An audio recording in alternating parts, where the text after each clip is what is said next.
You are watching or listening to Purham and Associates. For more information, go to www.rpurham.com.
Hey, good day to you all. Welcome to Purham and Associates. I'm your host, Randy Purham. Hey, I hope you all had a great weekend and you stayed out of trouble and all that good stuff. And yeah, all that good stuff. Hey, I got a very special guest with us today. Actually, a returning guest, and we're going to get into a very, very important topic today because a lot of people don't know the implications of this topic because it's not really talked about in public circles. You hear about it in the media, but it kind of just glosses over because pretty much nobody like really understands it. So we're going to actually get into it a little bit. I'm giving you teasers, and you're probably like, "Well, what is it?" But you're going to see. We got none other than I suck at giving teasers. I know, whatever. We got none other than Dr. Edward Bartlett. He is the founder of SAVE, and he received his PhD from Johns Hopkins University. Former faculty member at 3 universities and former federal regulator at the Department of Health and Human Services. He's the author of over 100 peer-reviewed articles and editorials. He is a proud father of 3 and an avid bicyclist. SAVE is mission is to assure that every student and faculty member across America is afforded their constitutional protections of fairness and due process, especially in the context of sexual harassment and sexual assault. In particular, SAVE seeks to assure that the federal Title IX law is applied consistently and fairly to all students, both male and female. SAVE carries out this mission through media campaigns, legal advocacy, legislative activities, and monitoring of university compliance. Ladies and gentlemen, introducing the some and presenting the others, Dr. Edward Bartlett. Good morning, sir. Hello, Randy. Great to see you again. Yes, welcome back. Welcome back. Dr. Bartlett, it's been a while. Last time we talked on here was about a year, I believe. Uh, Tell us what have you been up to since you've been here last? Well, probably too many things to recount in a several minute interview, but we are also very involved in these issues at the international level. We have a partner organization called the International Council for Men and Boys, which is addressing the many areas of male disadvantage. If you've heard this claim about men have all the power and patriarchy, well, that's an utter falsehood. It's simply not true. Yeah. Men are lagging in many, many areas, and it's time we pay attention to that. That's true. That's true. I hear often, that you get like you just said, men always have the power, and it's time for men to step aside and let women, take over.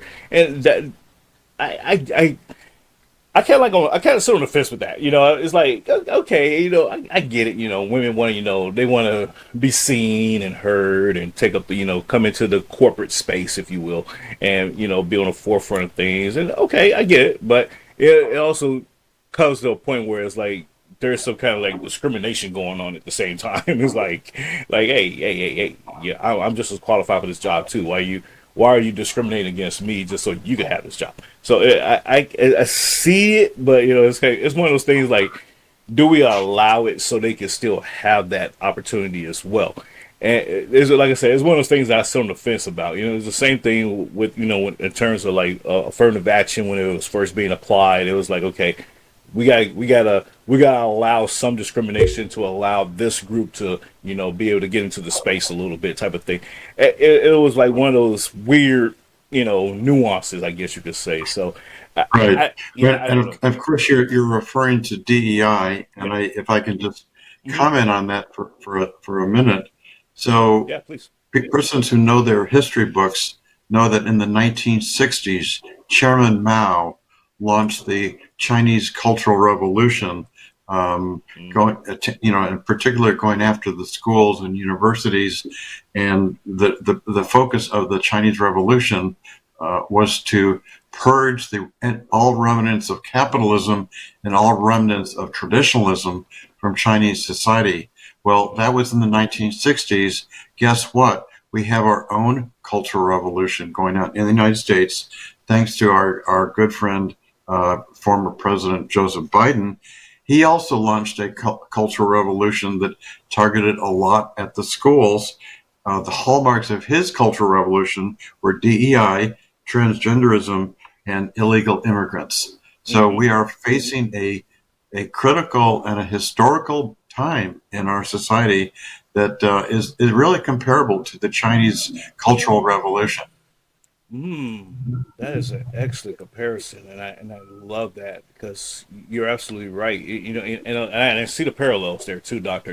Because a lot of people that I've spoken to over the recent months, they're drawing those similar parallels by looking at it as where the DEI push, although it's been labeled different things over the decades. It went from introduced as CRT, introduced as DEI, introduced as something else, something else, something else, something else. It started off with Marxism, and everything. So it took on different flavors over the decades, like I said. And so with that, we're seeing the push for men to be in women's sports as another hallmark as another hallmark of, hey, we want to diversify the women's space, and it should be fair. We need to make it equity in women's sports because it's a thing that women are dominating, and we need to equalize that. And it was like, I'm like, how, why, what? So I see where you're going with this, and Maine, the state of Maine, is actually on the forefront of pushing this particular idea, and they're refusing to back down from the federal government. President Trump is like, you're going to comply with federal law. And they're like, you can't make me, And so, talk to us about the Title IX aspect of women's sports and men, although it's masked in the transgender push. But talk to us about how that scope of framework is working. Yeah, sure. So Title IX is the federal law Hmm. passed in 1972 that was designed to eliminate sex discrimination in schools. And of course, that's a good thing. What happened under the Biden administration, as part of the Biden cultural revolution, is they decided to change the definition of sex to include gender identity.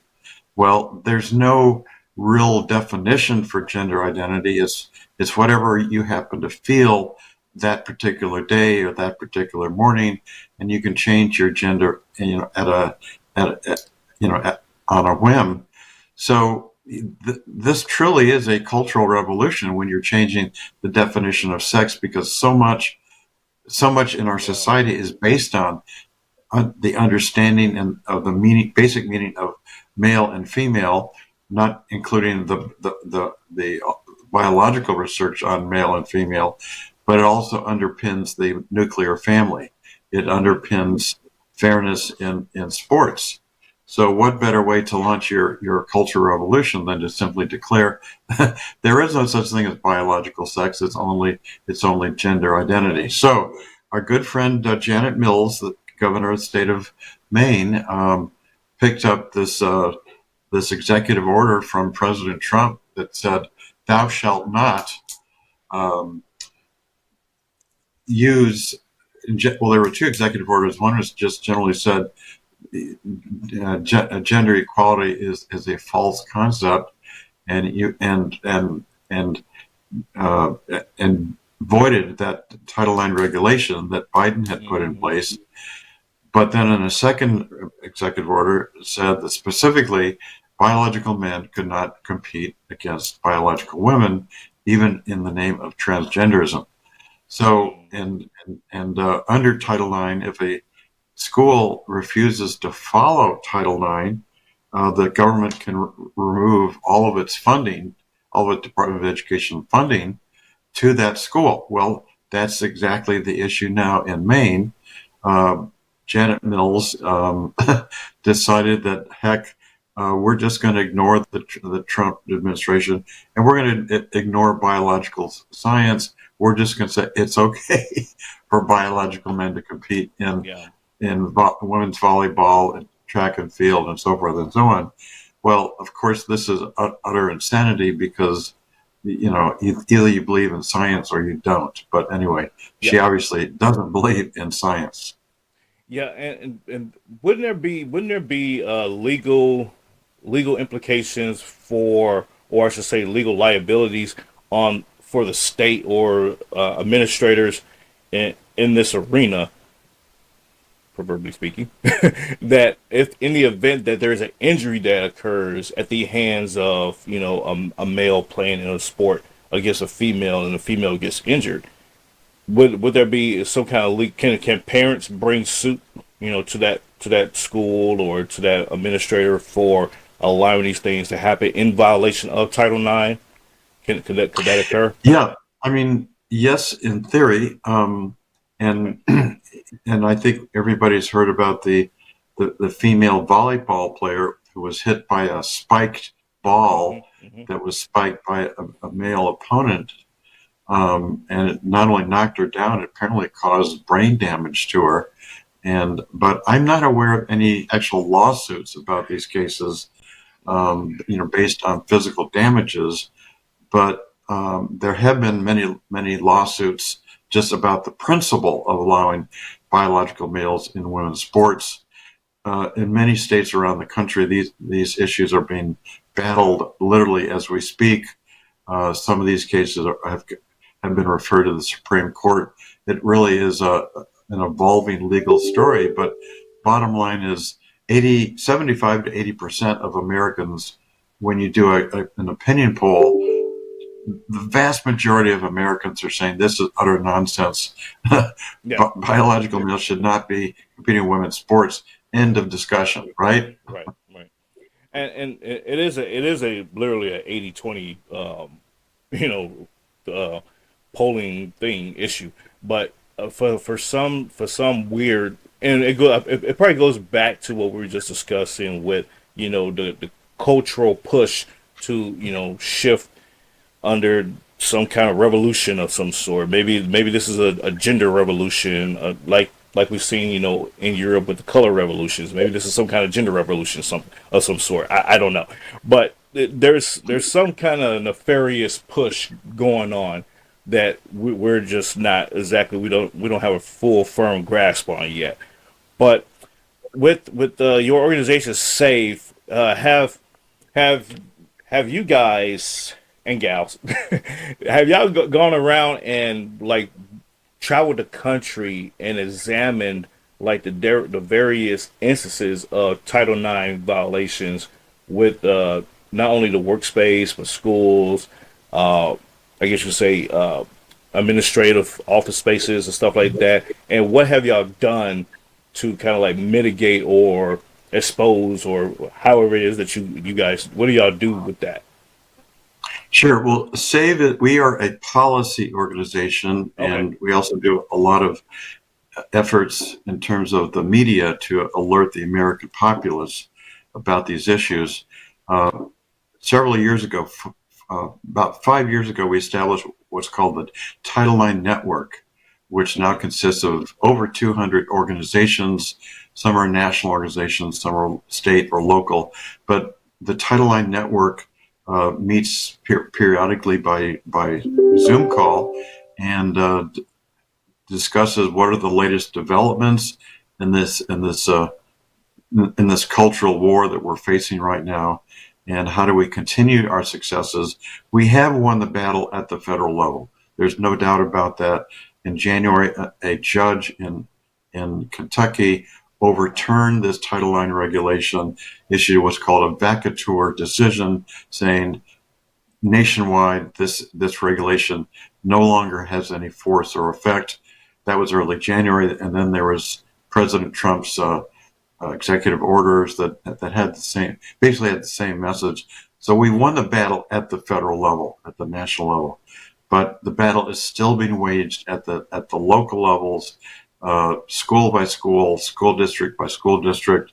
We're still seeing these policies that, for example, policies that say that if a child starts talking to a teacher about changing their gender, that many schools literally have a secrecy policy saying you cannot tell the parent that Junior has had this discussion with the teacher. I mean, talk about nefarious, talk about again, the cultural revolution. What better way than to isolate and alienate the parents from their own children? Yes, and that is, I think it is very criminal when you. I remember back in the day, we used to have parent teacher conferences, and you would go, you take your kid to the school, and in the evening, or sometimes they would like actually cut the day early enough to where you could come up during the daytime, but you would go up to the school and you would have the conversation with the teacher with your child, and y'all actually have a discussion about what it is that's discussed during the day, between the kids and the teacher. You can ask questions, and you can ask probing questions, even like, okay, what is it that you and my child actually talk about?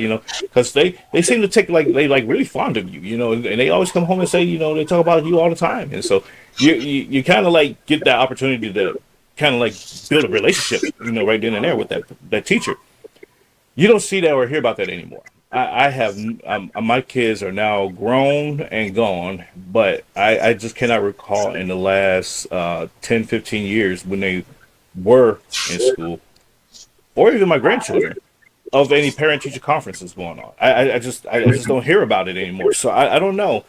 Maybe we need to get back to that and get back into those spaces. But to your point, Doctor, we've lost that connectability to where we are in our children's lives more so than ever. And when these kids go to school, they're looking for that outlet. They're looking for somebody that they can relate to or they can connect with to express those feelings.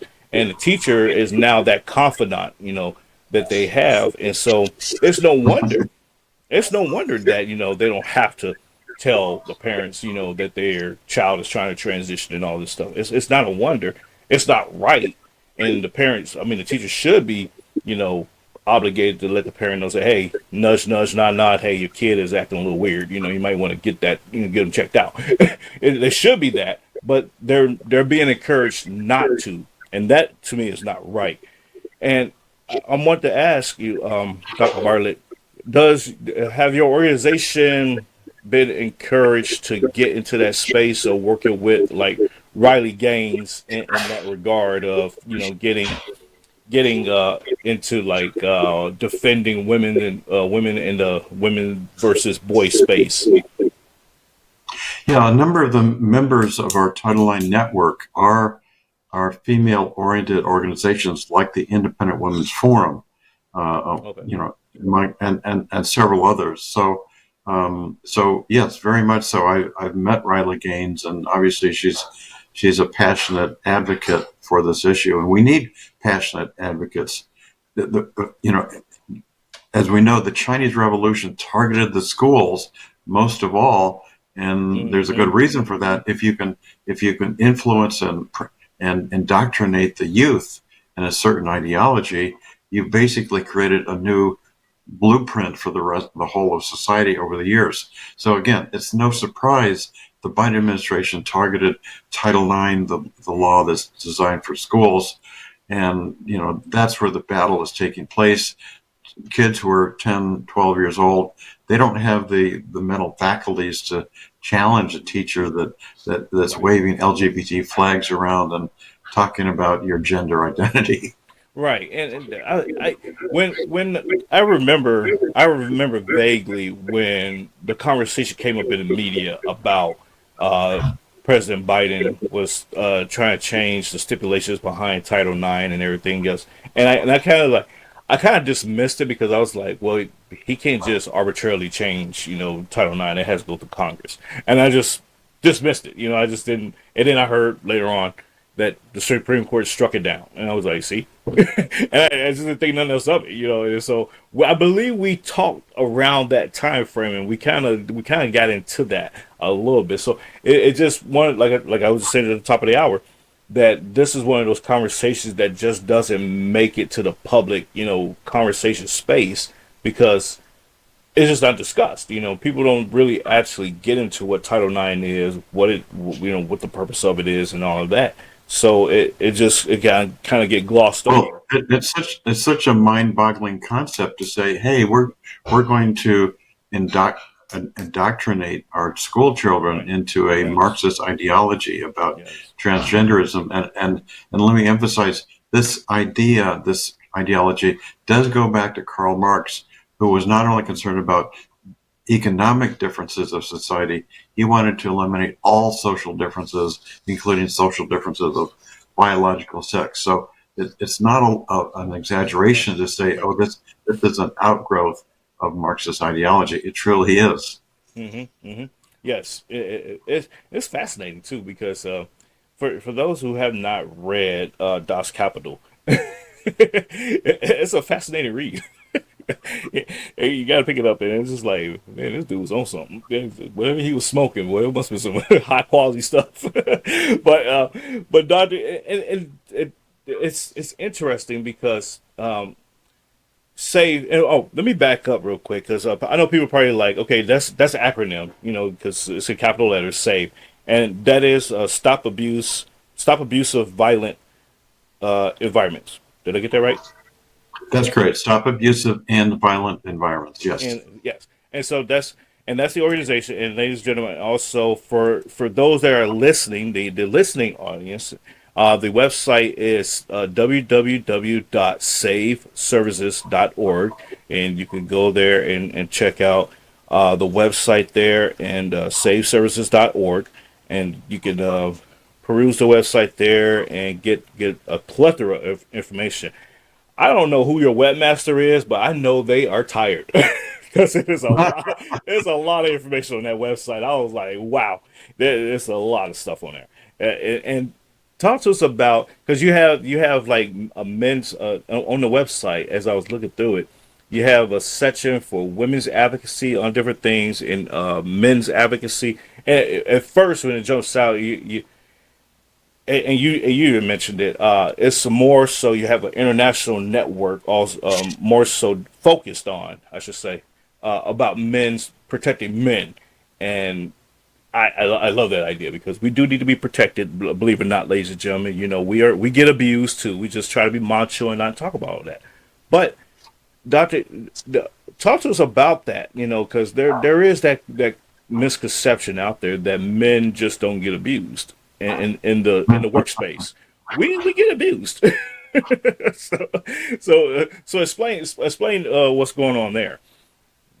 Well, interesting that you asked that question, Randy, because literally just earlier this morning, I looked at the latest Centers for Disease Control survey on this. It's called the NISVS.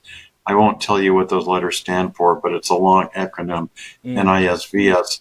But the most recent NISVS asked about at both men and women, how many, in order to identify how many men and how many women are victims of domestic violence or have been victims of domestic violence.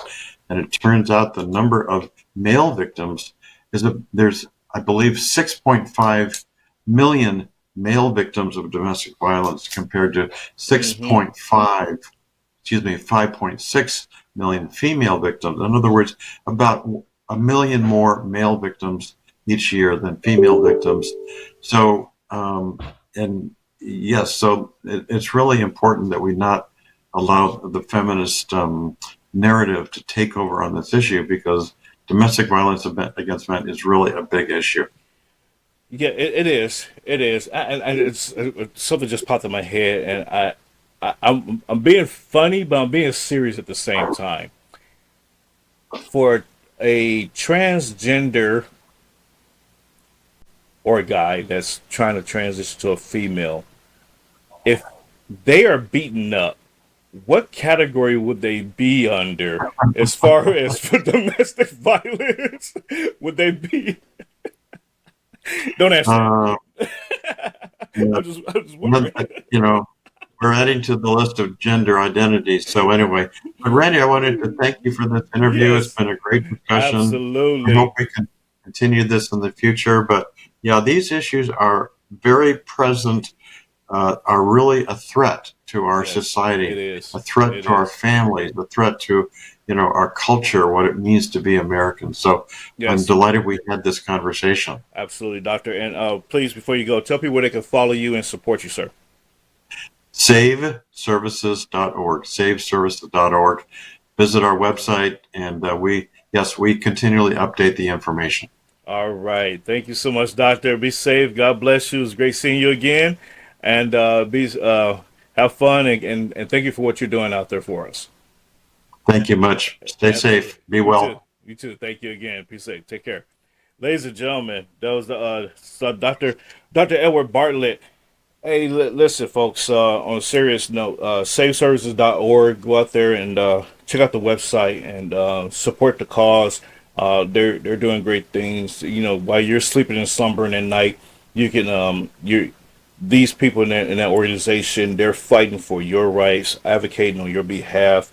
Like I said, not too many people know about what Title IX is, and you don't get into that space of talking about protecting not only women but protecting men in these institutions, in schools and stuff like that, boys, girls. There's that separation, of genders, separations of sexes, separations of what these things do and why they do it. And that's what these organizations exist, and that's why they do what they do. So, yeah, it's very important. It's very important. It's very important. And on that joke, you kind of wonder, like, if they did, what category would they fall under? Just wonder now. Damn it. But no. But on a serious tip, y'all. Hey, I hope y'all have a fantastic week. This is there's a lot going on. There's a lot going on. I'm not going to hold y'all as it's gonna be a lot of interviews coming up throughout. I will be going this. So this today I just put it like this. Today is the will be my last day on air for the next roughly 2 weeks. Roughly 2 weeks. Okay, I'll be on a vacation, starting a vacation later on in the week, but just way the calendar is falling. So I will see you all in a couple weeks. Yeah. So that's why it's a short show today. So I can just get it. But I would be back in a couple weeks, and then we'll get back in. And when I do come back, though, it's going to be a flurry of shows, folks. I'm going to tell you right now, it's going to be a flurry of shows, a lot of guests. It's going to, not that I'm changing formats, not that I'm changing up anything. It's just that there's going to be a lot of people that I want to talk to, and I want to get a lot of people stuff out there. And so I'm be doing this. It's gonna be like almost like a not a show a day, but it's gonna be almost like 3-4 shows a week type of thing. I'm gonna try to get it to that. Maybe even in the same day. It's gonna be like probably like 2 shows in a day type of thing. So we'll see how it goes. We'll see how everything plays out. And don't forget to support my book project. yeah, like I said, there's a lot of stuff going on, folks. Got a lot of stuff going on. So you could go to Give Send Go Book Project 2025. Right there, you see that in the banner at the bottom there. www.givesendgo.com.